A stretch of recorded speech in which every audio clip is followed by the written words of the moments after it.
Olá, sejam todos muito bem-vindos a mais um episódio do Expresso Lawcast. Eu sou o Flávio Santos e hoje temos a honra de receber Fabiano Marcorato, ele que é consultor de controladoria jurídica. E ao meu lado eu tenho aqui a Giovana Macedo, ela que é líder de pré-vendas na Oyster Robôs Inteligentes. Então, pegue a sua xícara, acomode-se e entre nessa jornada única de conhecimento, onde o direito encontra inovação e o café encontra o conhecimento.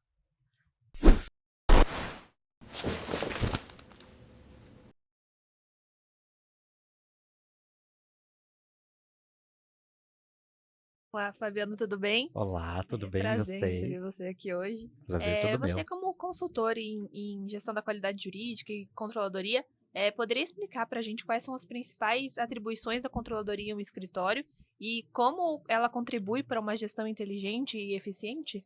Certo, gente. Bom, em primeiro lugar, é um prazer estar aqui com vocês, um privilégio. Vocês sabem que eu sou um fã da Oyster, um fã de vocês.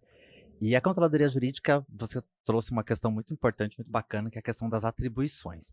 A controladoria ela surgiu, né, com as atividades que os advogados não gostariam de fazer. É muito engraçado isso, porque são aquelas atividades que a gente chama de jurídico-administrativas, né, que vem desde o cadastro, né, passando pelas publicações, intimações, protocolos, a atualização de sistema de clientes, encerramento de processos, passando por todas essas atividades. Mas a Giovana trouxe uma questão muito bacana que são as atribuições e não necessariamente atividades.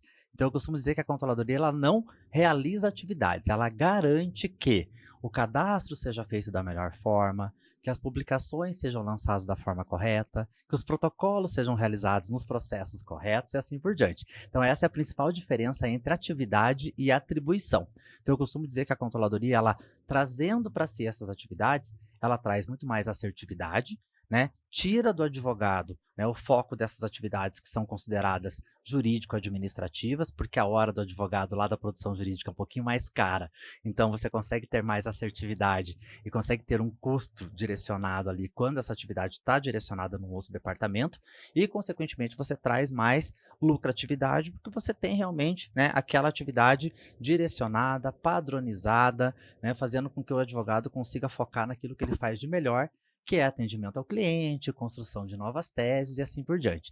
Então eu costumo dizer que quando você traz isso, né, para um departamento ou para um controller jurídico, né, que é esse profissional que assume essa atividade ou essas atividades no primeiro momento, você consegue ter muito mais qualidade e você garante muito mais essa eficiência operacional que hoje em dia é tão importante para um escritório de advocacia quanto a produção jurídica propriamente dita. A gente sabe que o cliente hoje está tão exigente nesse aspecto quanto no resultado jurídico da sua demanda. Então, eu costumo dizer que isso a controladoria faz de melhor. Com certeza, né? E assim, a controladoria ela não é secretariado, né, do escritório, né?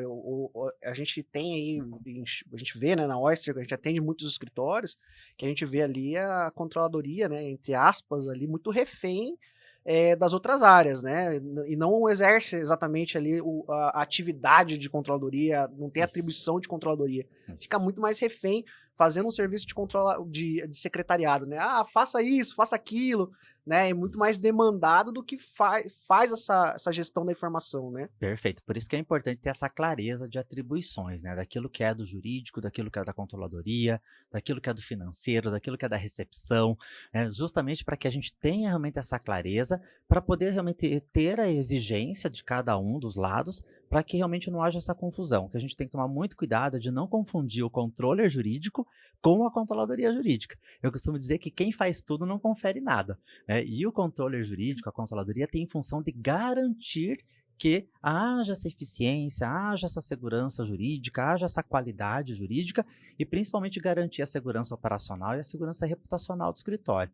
Então, à medida que a controladoria jurídica ou o controller é bombardeado de tudo aquilo que o advogado não quer fazer, acaba realmente correndo risco, né, da controladoria assumir tudo aquilo, né, daquilo que o escritório realmente acredita que é de menos importância. A gente sabe que isso hoje em dia, né, é muito relativo. A gente sabe que a controladoria muitas vezes assume um protagonismo, né, então a gente precisa tomar muito cuidado e a gente passa isso no dia a dia. Acho que vocês, né, acreditam Sim. muito mais, percebem isso, e nós como consultores percebemos isso por essa falta de clareza de atribuição. Por isso que é muito importante você ter um mapa de cargos, né, onde você consiga trazer, né, num documento quais são as atribuições de cada um dos cargos do escritório para poder realmente, opa, peraí, essa atividade é de controladoria, essa atividade é de jurídico, essa atividade é de secretariado, porque a gente que veio, né, de uma controladoria que começou lá atrás, né, acabava realmente absorvendo tudo aquilo que o advogado não gostaria de fazer, até porque a controladoria era considerada muitas vezes, ou o controle jurídico, o bacharel em direito que assumiu muitas vezes essa atividade, né, como um profissional muitas vezes de menos valor para dentro da estrutura. E Sim. hoje não, né? Tanto é que hoje, né, nós temos a figura do advogado controller, que é uma figura relativamente nova. Né? Durante muitos anos, quem assumiu a atividade de controladoria foram as secretárias, foram os bacharéis em direito, né? Foram os outros profissionais. E hoje o advogado controller passa um pouquinho pelo preconceito que nós passávamos, né? De provar que não é por uma falta de capacidade técnica que assumiu a controladoria, não, por ter outras potencialidades, outros desejos de carreira, inclusive, por isso que assumiu essa atividade tão importante para o escritório. Ainda dentro desse tema aí, eu atuei em controladoria jurídica quando ainda não estava na Oyster, fazia protocolo, leitura de intimação e tudo mais, e via muito dos advogados, né, na hora de fazer um protocolo, via ali, cara, um endereçamento errado, ali uma petição fora de contexto, que não tinha nada a ver com a publicação que tinha vindo ali e tal. E às vezes quando eu ia lá no advogado, né, eu ainda estava na faculdade, eu não tinha nem me formado ainda, né, trabalhava na controladoria. E aí chegava no advogado e falou assim, advogado, o que você estava querendo dizer aqui? Tá certo isso mesmo? E a gente via assim, não, o cara olhando para você, um cara que nem é bacharel, né, porque imagina, o cara é estudante ainda de direito, não é um advogado, né, e olhava assim, meu, o que você tá cobrando aí? Então, Flávia, é interessante você trazer isso, porque a controladoria ela tem por obrigação, por função, controlar os processos, né? Quando a gente fala de processo aqui em termos de procedimento, não está aqui para controlar as pessoas. E a gente de vez em quando ainda ouve isso. Ah, eu não vou aceitar ordens de quem sabe menos do que eu, não vou aceitar ordens de quem não é meu chefe, né? Então a gente sabe que há essa confusão mesmo entre controle de pessoas e controle dos processos. Então realmente é muito difícil quando a controladoria ou o controller não tem essa autoridade, né, muitas vezes ali bancada pelos sócios, ou seja, né, o controller está ali para garantir, para ser um garantidor da qualidade técnica, né, e da reputação do escritório. Então, a gente sabe o quanto, muitas vezes, né, não adianta nada um advogado fazer uma petição brilhante, tecnicamente falando, se o protocolo for feito no processo errado. Né? Então, muitas vezes, o endereçamento errado, né, o nome da parte equivocado, pode causar um prejuízo gigante para o escritório. E eu costumo dizer que o prejuízo financeiro a gente consegue suprir. Agora, o prejuízo reputacional, muitas vezes não tem mais o que fazer. Então, a gente gosta de reforçar que a gente está aqui para controlar os processos, os procedimentos, garantir essa qualidade, garantir essa segurança, mas não controlar as pessoas propriamente ditas. Por isso que é importante a gente estar sempre reforçando isso, mas os sócios também precisam bancar que a controladoria tenha essa autonomia, esse apoio, né, esse apoio para dizer, olha, estamos aqui para auditar os processos, os procedimentos, né? Não estamos aqui para controlar os advogados ou para medir força com eles, né? Quando a gente fala de controladoria, logo vem na nossa cabeça também a parte de automação, né? Que hoje é automatizar os processos, eles são uma tendência que cresce na advocacia. Na sua visão, quais são os principais desafios enfrentados pelos escritórios quando eles tomam essa decisão e como a controladoria pode ajudar nesse processo? Certo. Acho que o mais importante que a gente fala de automação é que a gente precisa revisitar primeiro o procedimento, revisitar o processo. Né? A gente sabe que hoje, né, na Oyster principalmente, a gente tem diversas formas de diversas maneiras de automatizar processos internos. Eu gosto muito do robô de automação de sistema de cliente.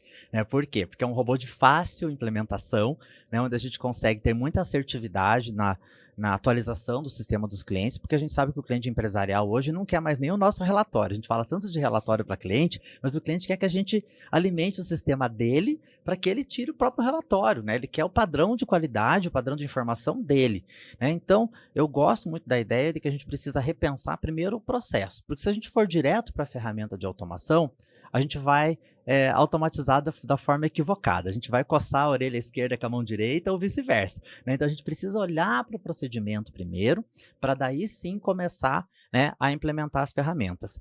Quando, né, a gente fala de automação, Eu não consigo enxergar hoje um escritório, por menor que ele seja, que ele não esteja hoje atuando nacionalmente. Acho que a pandemia também fez isso, né? Abriu, né? Abriu as possibilidades para os escritórios, para que eles possam atuar, né, daqui na primeira instância, para a segunda instância, para a instância superior, sem necessidade, muitas vezes, de contratar correspondentes, né, por conta do processo ser, né, hoje em dia, 100% eletrônico, as audiências 100% virtuais.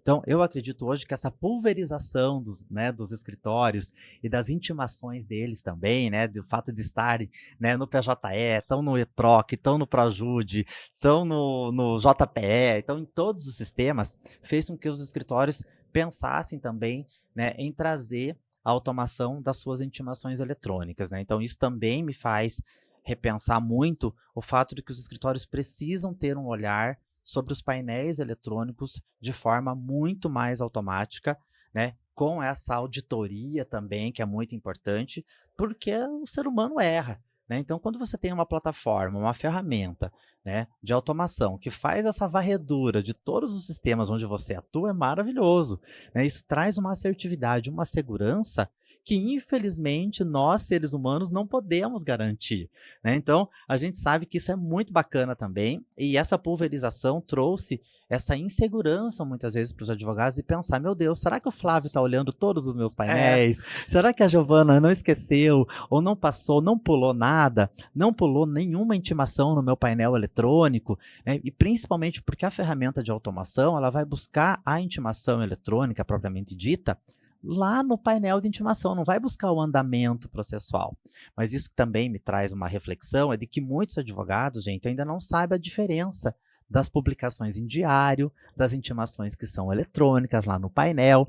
Então, isso que me mostra, né, acho que não sei se eu vou responder a pergunta da Gil nesse sentido, do quanto a controladoria, com esse olhar especialista, vai realmente contribuir e mostrar para esse advogado, mostrar para esse sócio, dizendo, olha, não é a mesma coisa, não é no mesmo lugar que a gente vai buscar essa informação, não é porque você tem uma empresa que lê a publicação que ela vai trazer tudo, não é porque você tem um termo lá no Diário da Justiça que vai garantir que você está lendo tudo. Então, acho que isso, Flávio e Gil, que traz essa questão de você precisar ter um olhar especialista. O advogado não é especialista em tributário, não é especialista em direito do trabalho, em direito penal. Por que que não a gente não investe num controller jurídico especialista em controladoria jurídica, especializado nessa área? Eu acredito muito nisso, que há muitas vezes uma dificuldade dos escritórios em por que que no jurídico, sim, eu vou contratar o melhor advogado do mercado, e na controladoria jurídica eu não vou contratar o melhor controller do mercado. Sim, gente, a gente tem que ter o melhor dos dois mundos. O melhor na gestão jurídica, o melhor no financeiro, o melhor no jurídico, o melhor no secretariado, a melhor copeira, né? A gente precisa ter sempre os melhores dentro do nosso escritório. Não basta só investir numa área propriamente dita, a gente tem que investir no melhor em todas as áreas. E até porque também, né, os tribunais, eles funcionam de formas diferentes, né? Então, o controle, ele precisa estar ligado nisso, né? E o advogado da produção jurídica, ele não vai saber que o Projude Bahia funciona de uma forma, o PJE funciona de outra forma, enfim. E assim, a automação, ela não funciona sem um carinha muito importante ali, que é o sistema de gestão, né? Então, eu queria também saber de você qual que é a importância disso e o papel do controller também nessa tomada de decisão ali de fluxos, até mesmo em escolher um software de gestão para dentro de casa. Fala um pouquinho para a gente sobre isso. Certo. Bom, gente, o software de gestão ele é o coração do escritório, né? E é o coração do departamento jurídico também, né? Não tem como falar hoje numa gestão jurídica especializada, uma gestão jurídica de alta performance, na planilha de Excel.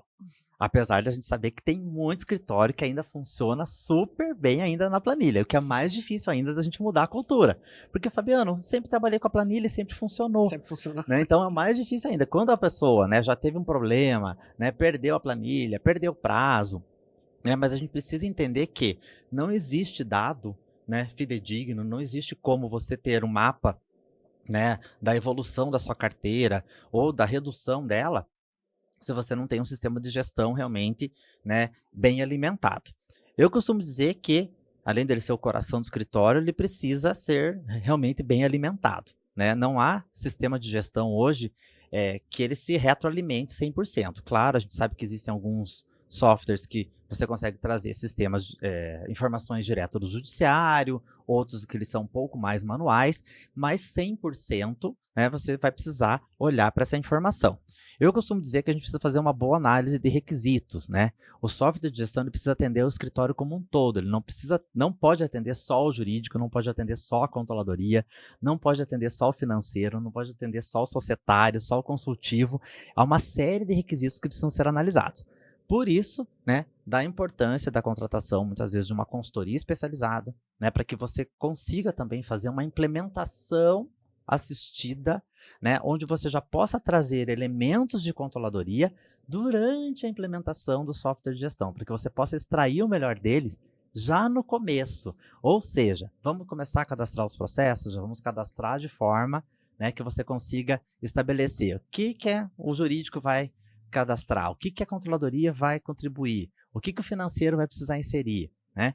Vamos partir, né, para a parte da construção dos fluxos, né? O fluxo de publicação, fluxo de protocolo, fluxo de validação das peças, quem que vai elaborar, quem que vai validar, quem que vai fazer o protocolo, quem que vai conferir esse protocolo e assim por diante. Então, o que eu costumo dizer é que nós precisamos fazer uma boa análise de requisitos, né, para todas essas áreas, consultivo, financeiro, contratos, contencioso, que a gente sabe que a maior parte dos softwares de gestão são construídos para o contencioso, porque o nosso judiciário é feito para contencioso, não tem o que fazer, mas que a gente precisa ouvir todas as partes, fazer uma boa análise de requisitos, olhar para os sistemas de gestão que existem no mercado. Eu acredito que o desenvolver um sistema hoje é um tiro no pé, porque a gente sabe que nós temos hoje sistemas de gestão excelentes no mercado que possuem ali, né, formas de parametrização, de customização muito interessantes e que você desenvolver muitas vezes um sistema do zero, você vai ficar refém muitas vezes do desenvolvedor.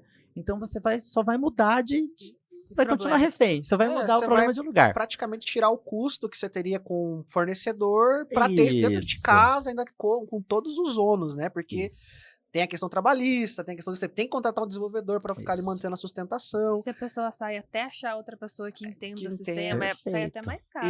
E aí dentro de casa também, quando você desenvolve, sempre tem um cara lá que fala assim, eu tenho podia colocar um botão aqui para fazer tal coisa. Isso. Né? E você falou a palavra certa, Flávio, custo.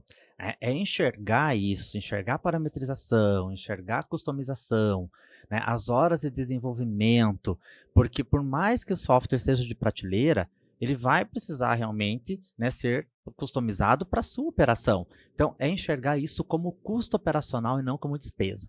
E também, gente, olhar para, né, o preço do software como o último requisito dessa análise. Se você já começa, né, olhando para o software do vizinho, né, perguntando qual que é o software que você usa, se você recomenda e se você pode realmente, né, então acho que eu vou contratar para o meu escritório, isso já está começando errado. Principalmente se você já vai direto, né, para aquele custo menor ou para aquele valor menor, ou se você vai para o custo zero. Eu costumo dizer, se a ferramenta não custa nada, o produto é você, né? Porque se você, né, não vai pagar nada, você provavelmente não vai ter um bom suporte.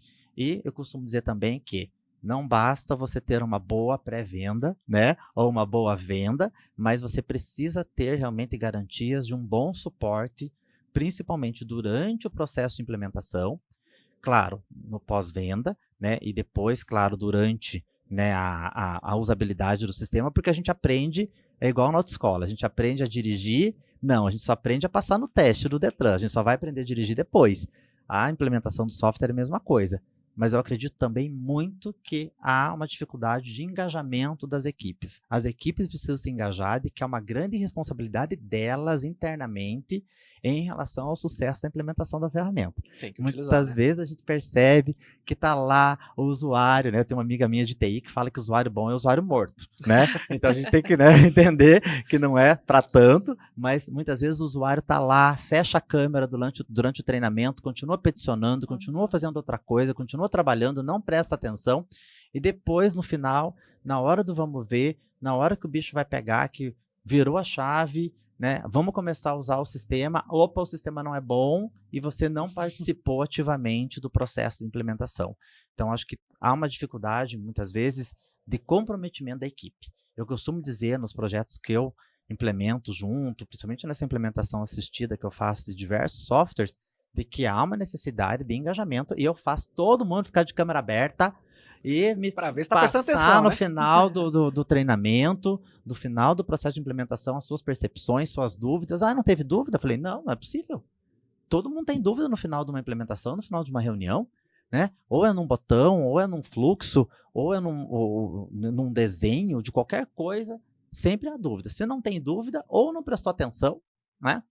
Ou realmente o implementador foi assim, uma sumidade Excepcional, Quando né? a gente acaba a excepcional. reunião, ninguém tem dúvida, daí de repente começa a usar.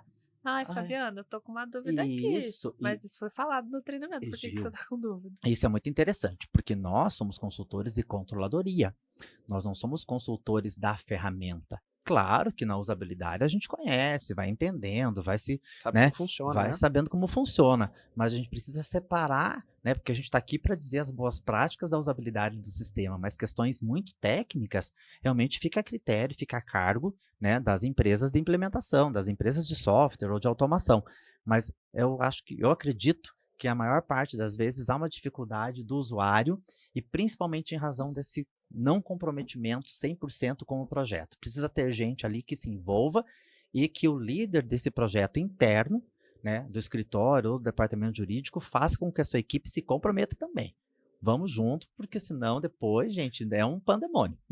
Depois troca, fala que o software não tá bom, né? Isso, gente. E assim, a gente sabe que trocar um software é um divórcio, né?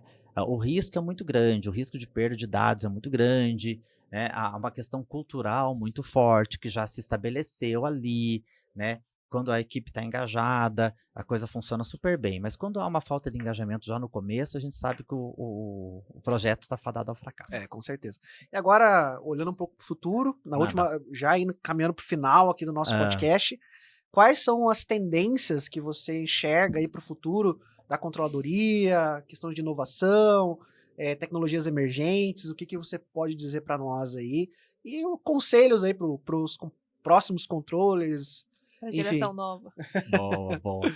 Olha, eu acredito muito ainda nas pessoas, né? Apesar de a gente ter falado um monte de ferramentas tecnológicas, a gente acredita muito né, na própria IA que está aí surgindo, não tem como fugir dela, né? A gente fala muito, né, que se você não quer ser substituído por um robô, não trabalhe como um, né? Mas eu acredito muito de que as ferramentas de automação, elas não vão substituir o ser humano, elas vão ajudar o ser humano, né, a trazer realmente mais assertividade, mais qualidade de vida e principalmente, né, essa segurança, esse conforto operacional de saber que eu posso não resolver todos os meus problemas com as ferramentas de automação, de robotização, mas eu vou conseguir resolver uma grande parte deles, né? O que eu não gosto realmente é da ideia de que, né, muitas vezes a gente está ali no escritório implementando controladoria, de vez em quando eu escuto, ai Fabiano, eu queria substituir todo mundo por um monte de robozinho, né? Falei Não assim, é bem assim. gente, não é bem Eu assim, escutei isso né? na feira. A gente Quase caí escuta pra isso trás, na vocês feira. não falam isso pra mim, por favor. Né? Então, eu acredito muito que as pessoas ainda são o principal diferencial do mercado jurídico, que elas precisam realmente, né, se abrir para as ferramentas tecnológicas. Muitas vezes a gente percebe colaboradores, né, não só do jurídico, mas a própria controladoria, muito resistentes às novas ferramentas. Uma época eu pensava que isso era uma resistência apenas do jurídico, mas não. Infelizmente, dentro das próprias controladorias, eu tenho percebido esse tipo de resistência, isso me preocupa muito, porque nós somos a porta de entrada da inovação para o escritório, né, a área de Legal Ops também, né, eu vejo o Legal Ops hoje como uma realidade, mas eu costumo dizer que tem muita controladoria se achando Legal Ops, e não é bem assim. Né? O Flávio, que é da área de Legal Ops, sabe muito bem disso, então a gente também precisa enxergar que o Legal Ops vem para ajudar e para que a controladoria seja incorporada a essa mandala aí que é tão importante, mas que a gente precisa realmente entender que cada um tem seu papel.